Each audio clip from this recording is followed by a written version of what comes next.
Bon dimanche tout le monde, j'espère que vous avez passé une belle semaine puis que vous avez profité de la belle fin de semaine.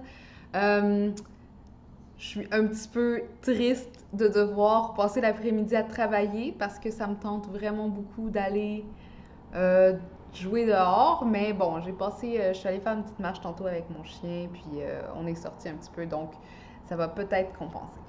Donc, on en est à la semaine 3 du challenge. Puis, bon, je vais vous donner mes petits updates comme à l'habitude. Première chose, bon, finissons avec les gains et les dépenses. Gains cette semaine, ça a été zéro. Par contre, j'ai de l'argent en attente euh, pour une présentation que j'ai faite jeudi passé. C'était pour Ose entreprendre à Laval et c'était une présentation payée, c'était un hot seat marketing, donc j'attends un 600 dollars par rapport à ça. Euh, En plus, c'était une présentation vraiment cool. J'ai rencontré des gens vraiment cool. Puis j'ai fait quelque chose que j'aime beaucoup faire, qui est de l'analyse, comme un genre de audit des comptes, des stratégies de promotion des gens, que ce soit sur les réseaux sociaux ou autres. Puis comme c'était des jeunes entrepreneurs, ben ils ont vraiment aimé ça parce que ça leur a donné beaucoup de pistes pour s'améliorer par eux-mêmes. Donc, c'était une présentation quand même vraiment cool. Puis en plus, c'était payé. Donc, c'est excellent. Puis sur ça, je veux remercier Stéphanie Forgue, qui c'est grâce à elle que j'ai eu le contrat, car elle n'était pas disponible pour faire cette présentation-là. Et donc, ils avaient besoin de quelqu'un pour la remplacer. Donc, merci de m'avoir laissé la place. Autre petit mot, excusez, j'ai mon petit cahier où est-ce que je prends mes notes. On a un groupe de support maintenant parce qu'on est, je crois, on est quatre, en plus de moi, donc cinq, qui entamons le challenge 0 à 100K. Mais là, je vous fais pas trop peur parce que c'est pas juste. Ben, je trouve ça le fun parce que tout le monde sait c'était un objectif qui est propre à elle. Puis donc, c'est pas nécessairement 100 000 $ pour tout le monde. Il y en a que c'est 35 000, il y en a que c'est 50 000, il y en a que c'est 100 000 également, il y en a que c'est un petit peu plus. Donc, si jamais ça vous intéresse de vous donner un défi comme ça, puis de le faire dans un groupe dans lequel on n'a pas de jugement, puis vraiment, c'est pour s'aider aussi par rapport au plafond de verre qu'on s'impose nous-mêmes et notre sentiment d'imposteur, puis aussi, dans le fond, notre relation à l'argent.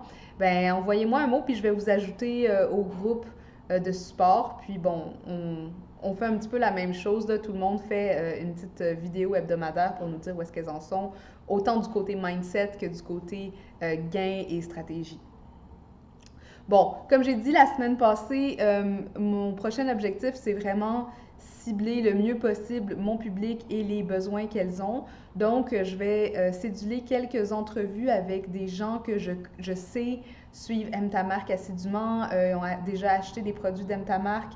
Et donc, je vais faire des entrevues one-on-one. J'espère trouver 10 personnes que je peux interviewer par rapport à Aime ta marque parce que je veux vraiment focuser sur la création de produits qui vont vraiment répondre aux besoins de ma clientèle.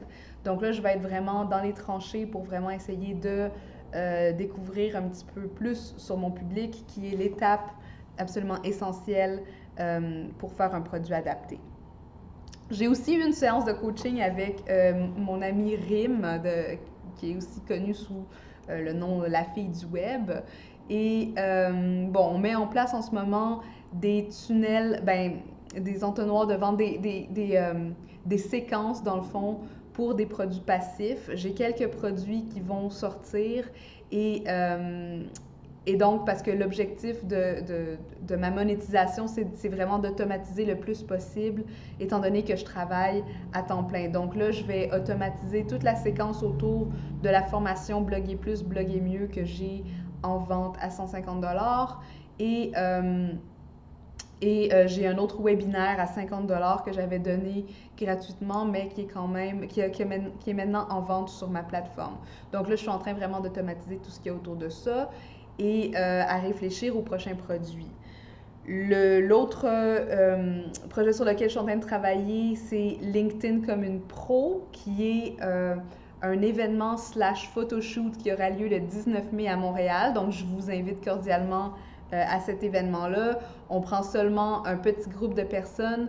Puis, ce qui est génial avec ça, c'est que non seulement vous allez sortir de là avec des photos professionnelles pour votre site web et vos réseaux sociaux, mais on va aussi, en fait, je vais vous donner une formation sur comment vraiment optimiser votre présence sur LinkedIn, comment écrire un profil qui a de l'impact. Puis, comme on va faire les photos en même temps, ben là, tu sais, vous allez sortir de là vraiment avec quelque chose de concret. Donc, si vous voulez, je vais mettre le lien vers la billetterie, vers la page, la landing page. Donc, avec ça, on espère faire salle comble et on est à peu près à un tiers de notre objectif. Donc, il nous reste 2 tiers environ à vendre. Et je suis confiante parce que c'est un super beau projet et j'ai visité le lieu dans lequel on va faire le photoshoot et c'est vraiment, vraiment, vraiment nice. C'est dans une vieille usine dans Saint-Henri. Donc, on a les vieilles fenêtres style loft. Puis, c'est quand même classe. Il y a genre du beau mobilier, etc. Donc, j'ai vraiment hâte à cet événement-là. Puis, j'espère que les gens vont vraiment en profiter parce que c'est vraiment, vraiment pas cher pour ce que ça donne. Donc, l'autre chose que j'ai fait, c'est que j'ai fait un genre de breakdown du nombre de produits que je devrais vendre dépendamment et du prix auquel je devrais les mettre. Donc là, je pensais que j'avais pris la feuille, mais c'est pas la bonne feuille, mais j'ai pas envie de refaire la vidéo, fait que je vais vous dire approximativement, étant donné que je dois faire environ 8 300 $ par mois, comment je l'ai divisé. Il y avait quelque chose comme il faudrait que je vende disons 100 e-books à 20 $, ce qui fait 2000 $, environ 40 formations à 150 $. Bon, si je fais un atelier qui me rapporte 1000 $ par mois et aussi des conférences, etc., 1 ou 2 par mois parce que je peux pas vraiment en faire plus que ça, qui pourrait me rapporter un autre 1000 ou quelque chose comme ça.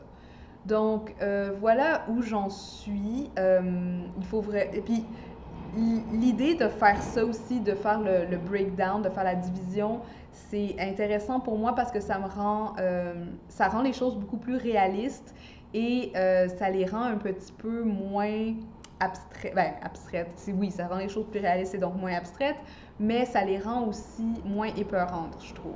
Ce qui m'amène à une discussion que j'ai eue justement avec quelqu'un par rapport à ce focus sur un montant qui paraît pour beaucoup très élevé et qui paraît pour beaucoup un petit peu issu de la folie, je dirais. Il y a eu un commentaire, puis là, bon, c'est pas pour pointer personne du doigt, c'est juste que j'ai trouvé ça très intéressant sur une de mes vidéos qui disait je m'inquiète pour toi. Et autant, genre, je trouve que c'est vraiment un bon sentiment de s'inquiéter pour moi à travers tout ça, parce que c'est quand même un gros défi. De la même façon, moi, je m'inquiète pas pour moi parce que, puis je vais vous dire pourquoi, parce que selon moi, bon, tout d'abord, je pense qu'il faut pas avoir peur de se fixer des objectifs qu'on considère irréalistes, parce que on est souvent les personnes qui nous mettons nos propres bâtons dans les roues et nos propres limitations.